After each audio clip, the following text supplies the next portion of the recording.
பேர் Dinesh. First time என்னோட ரிவ்யூவை போட போகிறேன், அதுவும் தலைவர் படத்துக்காக. பார்த்தீங்கன்னா இப்போ தான் ஃபர்ஸ்ட் ஷோ பார்த்துட்டு வந்திருக்கோம். ஒரு எக்ஸ்பெக்டேஷன் எல்லாருக்குமே இருக்குது, கபாலி அப்படின்னு சொல்லிட்டு. Pre release, post release, business அப்படி இப்படின்னு எல்லாரும் என்னமோ சொல்கிறாங்க, இவ்வளோ கோடி அவ்வளோ கோடிட்டு.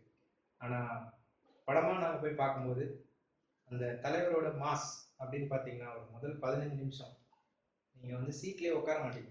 அந்த மாதிரி ஒரு பெரிய மாஸ் சீன், ஓப்பனிங் சீன் இதெல்லாம் இருக்கும். ஆனால் அதுக்கப்புறம் பார்த்தீங்கன்னா அது ஃபுல் அவுட் அண்ட் அவுட் ஒரு டைரக்டரோட படம் தான் நான் சொல்லுவேன். ஃபுல்லாக பார்த்தீங்கன்னா நான் ரஞ்சித், அட்டகத்தி, மெட்ராஸ் 2 படம் தான் எடுத்திருக்காரு. ஆனால் 3வது படம் எப்படி ரஜினிக்கு கொடுத்தாரு, ரஜினி ரஞ்சித்துக்கு கொடுத்தாரு அப்படின்னு நீங்கள் யோசிச்சிங்கன்னா இந்த படத்தை போய் நீங்கள் பார்க்கும்போது ரஜினியை ரஞ்சித்துக்கு இந்த படத்தை கொடுத்துருக்காரு. கண்டிப்பாக படம் முடியும் போது உங்களுக்கு கண்டிப்பாக தெரியும். ப்ளஸ் பாயிண்ட் அப்படின்னு பார்த்தீங்கன்னா ரஜினி அப்படிங்கிற அந்த பேருக்கு இருக்கிற ஒரு ப்ளஸ். இந்தியாவில், தமிழ்நாட்டில் சொல்ல போனால் படம் ஃபுல்லாக மலேசியாவில் தான் எடுத்திருக்காங்க. ஃப்ளைட்டுக்கே பெயிண்ட் அடிச்சிருக்கான்னு சொல்கிறாங்க. ஸோ அந்த பேருக்கு இருக்கிற ஒரு மாஸ் யாருக்கும் இல்லைன்னு தான் சொல்லணும். ஆனால் இதில் ரஜினி அப்படின்றதையும் தவிர அவருக்கு பேரா நடிச்சிருக்க ராதிகா ஆப்தே, அவங்கள பேஸ் பண்ணி தான் அந்த கதை போகுது. அதுக்கப்புறம் அவருடைய பொண்ணு அவரை தன்ஷிகா, அவங்க கேரக்டர் ரொம்ப சூப்பராக பண்ணியிருக்காங்க. குறிப்பாக ஆக்ஷன் சீன்ஸ் பார்த்தீங்கன்னா மிரட்டியிருக்காங்கன்னு தான் சொல்லணும். தினேஷோட கேரக்டர் பற்றி சொல்லணும்னா வராரு, அவர் வரும்போதெல்லாம் சிரிப்பு வரும். ஆனால் அந்த கேரக்டருக்கான அந்த ஆழத்தை வந்து உங்களுக்கு படம் பார்க்கும்போது உணரலாம். அதே மாதிரி கலையரசன் பற்றி சொல்ல வேணாம். மெட்ராஸ் படத்தில் நம்மளுக்கு அன்பா தெரிஞ்ச ஒரு கலையரசன் இதில் நல்லா பண்ணியிருக்காருன்னு தான் சொல்லணும். அதுக்கப்புறம் மியூசிக் சந்தோஷ் நாராயணன் பிச்சு உதறி இருக்காருன்னு தான் சொல்லணும்.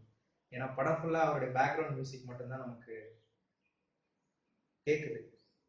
பேக்ரவுண்டில் ரஜினி நடக்கும்போதும் சரி, அவர் ஒரு பார்வை பார்க்கும்போதும் சரி, ஸோ எல்லாத்துலேயும் பார்த்தீங்கன்னா சந்தோஷ் நாராயணோட மியூசிக் நமக்கு கண்டிப்பாக கேட்குதுன்னு தான் சொல்லணும்.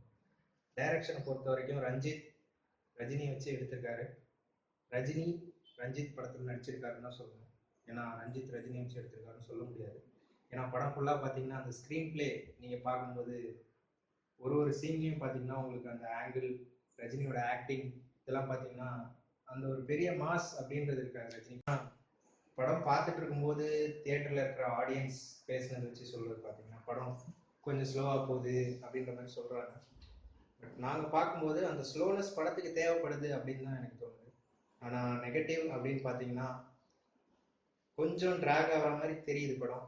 ஏன்னா இன்டர்வல் பிளாக், நம்ம இதுதான் இன்டர்வல் அப்படின்னு நினச்சி எழுந்துக்கலாம் போகும்போது அடுத்த ஒரு சீன் வர வச்சு அதில் ஒரு இன்டர்வல் விடுறாங்க. அதே மாதிரி கிளைமேக்ஸ் சீன் பார்த்தீங்கன்னா முடியும் அப்படின்னு பார்த்தா அதை கொஞ்சம் எக்ஸ்டெண்ட் பண்ணி இதுக்கப்புறம் என்ன நடக்கும்ன்ற மாதிரி படத்தை முடிக்கிற மாதிரி இருக்குது கிளைமேக்ஸ் பார்த்தீங்கன்னா.